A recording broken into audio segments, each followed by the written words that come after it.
মন্ত্রীরা সব কোথায় গেল, কোথায় কাদের কাকা? তাদের সারা দেশটা কেমন লাগে ফাঁকা ফাঁকা। পালাবো না, পালাবো না, দরকার হলে ফখরুল সাহেবের বাসায় উঠবো। ঠিক আছে তো? পালাবে না, পালাবে না, যাই না তবু দেখা। তাদের সারা দেশটা কেমন লাগে ফাঁকা ফাঁকা। আইন মন্ত্রী আটকে গেল আইনেরই ফাঁকে, দাড়ি ছাড়া দরবেশের ভণ্ড ভণ্ড লাগে। ঠিক না ঠিক? আইন মন্ত্রী আটকে গেল আইনেরই ফাঁকে, দাড়ি ছাড়া দরবেশের ভণ্ড ভণ্ড লাগে।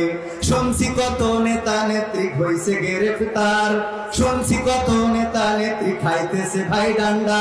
বিচারপতি কালামানিকের ফাটিয়েছে নাই আন্ডা। আমি বলছি না, এগুলো মিডিয়া